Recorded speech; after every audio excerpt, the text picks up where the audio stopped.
मिलन तंतु सहकारी समिति ने खोवाई में बुनकरों के साथ प्रशिक्षण शुरू किया।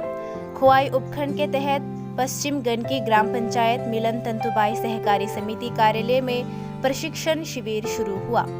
भारत सरकार के वस्त्र शिल्प उद्योग मंत्रालय के तहत अगरतला वस्त्र उद्योग सरकारी समिति की पहल के तहत शुक्रवार दोपहर प्रशिक्षण शिविर का शुभारंभ किया गया। खोवाई जिला परिषद के सदस्य सुब्रत मजुमदार ने इस प्रशिक्षण शिविर की शुरुआत की। इस कार्यशाला में कल कुल 30 बुनकरों ने भाग लिया। उनका प्रशिक्षण अगले 45 दिनों तक चलेगा। बदले में उन्हें स्टाइपेंड भी दिया जाएगा। राज्य सरकार की इस पहल से खोवाई के बुनकर खुश हैं। इस अवसर पर जिला परिषद के सदस्य सुब्रत मजुमदार, खोवाई पंचायत समिति के उपाध्यक्ष तापस कांति दास, पश्चिम गंडकी ग्राम पंचायत के उप प्रमुख अनिमेश नाग, क्लस्टर निर्देशक उत्तम कुमार कलॉय, मिलन तंतुबाई समिति के अध्यक्ष विजय कुमार देवनाथ उपस्थित थे। সবাই তাঁত চৌমনি বলে চিনি, কেন সেই তাঁত শিল্পটা এখানেই ছিল।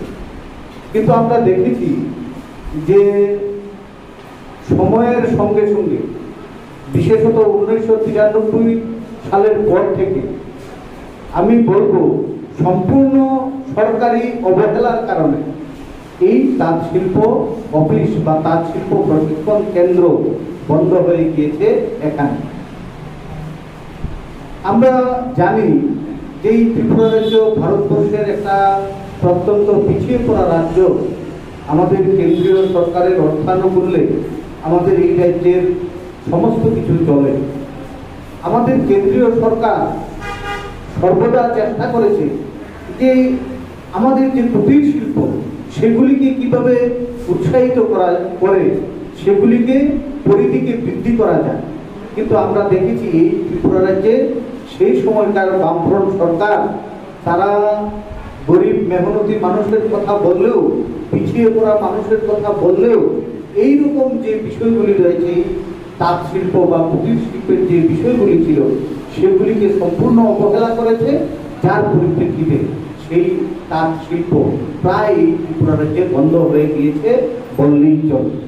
আমরা বর্তমান সময়ে 2018 সালে সরকার পরিবর্তন হয়েছে।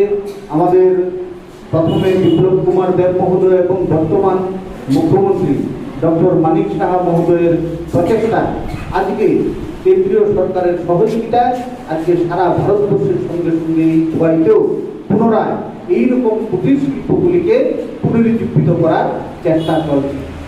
আমাদের